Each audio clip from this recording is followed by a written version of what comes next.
Matagal na nating alam na ang malunggay, superfood, sandamakmak ang taglay na mga bitamina. Ang bago, nadiskubre na mabisa raw itong pangontra kahit sa mga malulubhang sakit katulad ng cancer. Lantang gulay na raw ang 56 anyos na si Alma. Oktubre nitong nakaraang taon, nakaratay lang siya sa kama. Ang buhay niya, tinaningan na. Si Alma kasi na-diagnose ng stage 4 colon cancer. Physically draining, mentally draining, emotionally draining siya. Lalong-lalo sa finances kasi umabot po kami ng 1.7 million. Pero makalipas lang ang halos isang taon, si Alma, heto, patuloy na lumalaban at unti-unti na raw niyang tinatalo ang cancer. Ang kanya raw naging sandata ang araw-araw na pag-inom at pagkain ng isang gulay na libre niya lang daw napipitas sa kanilang bakuran. Ito ang gulay na paboritong isahog sa munggo at tinola, malunggay. Ako masabi sa malunggay, basta malakas siya, malakas ang resistensya ko. At hindi lang daw si Alma ang makakapagpatotoo sa bisa nito. Naging cancer-free po ako dahil sa malunggay. Malunggay talaga yung pinaka-effective.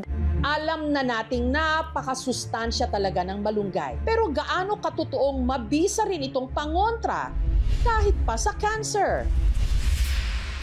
Dito sa kanilang tahanan sa Naik, Cavite, patuloy na nagpapalakas ngayon si Alma. Wala raw siyang iniinom na gamot at ang nagsisilbi na lang daw niyang maintenance ang araw-araw na pag-inom at pagkain ng malunggay. Kahit nga yung sapsoy na hindi naman dapat lagyan, nabubudburan ko ng malunggay yan.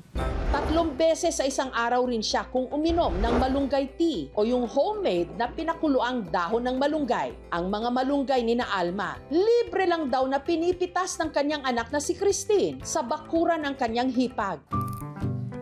Kanya itong hinimay-himay, hinugasan at pinakuluan.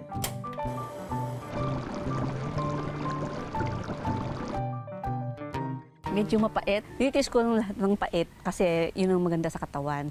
Setyembre nitong nakaraang taon, nung bigla raw bumagsak ang katawan ni Alma. Nawalan ako ng gana.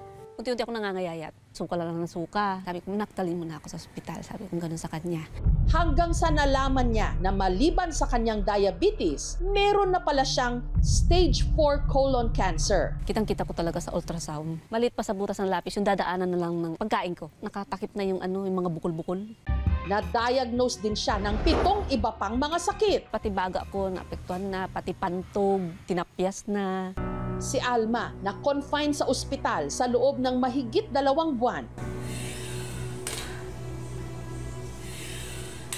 At kasabay ng paghina ng kanyang katawan, ang paglobo ng kanilang hospital bill. Sobrang draining siya kasi umabot po kami ng 1.7 million. Dahil sa lumalaking gastos, nagdesisyon na ang mag-anak na sa bahay na lang magpagaling si Alma. Dito na rin siya kumapit sa herbal medicine. Kahit naman noon, mahilig talaga ako sa malunggay. Kalaman ko rin na maraming benepisyo yung malunggay. Matapos ang 1 buwan na wala raw mintis na pag-inom ng katas ng malunggay, napansin daw nila ang pagbabago kay Alma. Nanumbalik yung lakas niya, pati yung glow niya, parang mas gumanda pa siya kaysa sa dati. Ang kanyang colon cancer naman, unti-unti na rin daw gumagaling. Natigil yung pain na sinisigaw ko sa ospital. Yung pasalamat ko sa Panginoon na binigyan niya ako ng buhay. Nakikita lang ho na may mga components ang mga dahon ng malunggay. Yung pinagbasihan lang po nun ay cancer cells at mga daga. So wala pa po ng human subjects. Ang malunggay o Moringa oleifera, kilalang superfood. Mataas siya sa beta-carotene, meron siyang quercetin, magnesium, calcium, especially vitamin C. Mataas ang antioxidant properties niya. Mabilis yumabong. So the more na kinukuhaan mo siya ng dahon, the more na dumadami yung kanyang mga usbong. Ang tiga-tubigon sa Bohol na si Diana, ito rin daw ang naging takbuhan nung na-diagnose siya ng stage 4 Hodgkin's lymphoma, isang uri ng cancer sa dugo. Dumaan po ako sa bingit ng kamatayan. May taning na din ang buhay ko kasi hindi nag-promise ang doktor na masisave po ako. Nagdadalang tao raw si Diana taong 2015 nung unang lumitaw ang sintomas ng kanyang cancer. Nagkaroon po ako ng tubig sa baga po. Hindi ako makatulog ng 2 buwan yata yun. Kinalaunan, nakumpirma niyang ito nga'y cancer. Ang paggamot sa kanyang sakit, pahirapan daw, lalo't may sanggol noon sa kanyang sinapupunan. Nung mawala na ang aking lagnat, operation na para sa biopsy po. Chemotherapy kaagad. Ligtas namang naisilang ni Diana ang kanyang anak, pero dahil may kamahalan daw ang pagpapachemotherapy, kinailangan niyang maghanap ng alternatibong gamutan para sa kanyang cancer. Blend yung ginagawa ko sa malunggay. So yun yung iniinom ko. Nag-improve yung condition ko nung gumagamit na ako ng malunggay. Ang lymphoma po kasi ay cancer ng kulani. Ang treatment po sa cancer ng kulani, chemotherapy at saka radiation therapy. Ang tiga Muntinlupa naman na nagka-breast cancer na si Juvie, 8 taon na raw, cancer-free. Taong 2015 nung meron daw nakapa na bukol si Juvie sa kanyang kanang dibdib. Sabi niya sa akin ng doktor ko, tatanggalin lang natin yung bukol mo dito. Tapos titingnan natin kung may mga kulani daw ako sa magilid-gilid. Hanggang nalaman niya na ang kanyang bukol, malignant o cancerous pala. Stage 1A, breast cancer. Umiyak na ako eh. Sabi niya, huwag ka mag-alala, gagaling pa yan. Kasi stage 1A ka pa lang. Buti nga na-adatan na ka. Kalaunan, siya'y nagpa-mastectomy. Tinanggal ang buo niyang suso. Dahil naman sa takot at gastos, hindi na raw siya sumailalim sa chemotherapy.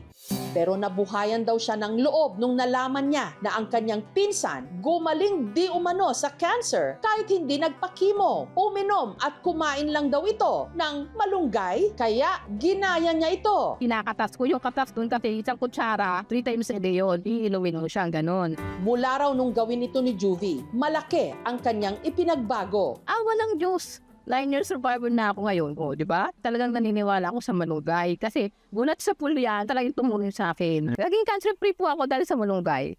Pero mariing ipinapaalala po ng mga eksperto, mayaman man sa sustansya ang mga dahon ng malunggay at sa kabila ng mga testimonya o sinasabing karanasan ng iba, wala pa ring pag-aaral na makapagpapatunay na epektibo ang malunggay na gamot sa cancer. When it comes to fighting cancer, it cannot stand alone. Kailangan pa natin ng more studies para po makita natin, number 1, safe ba siya? Number 2, effective ba siya? Yun po ay supplement lang. Maaari po may benefit sila nutritionally, pero po walang evidence na effective po sila alone sa pag-treat ng cancer.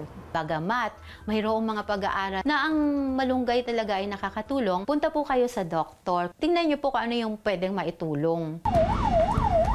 Sa isang bansang napakamahal magkasakit at kapos din ang libreng serbisyong medikal, hindi nakapagtataka na ang ilan sa malunggay kumakapit. Pero sana dumating ang araw na ang lunas sa ating mga sakit mas abot kaya, lalo na para sa mga nangangailangan.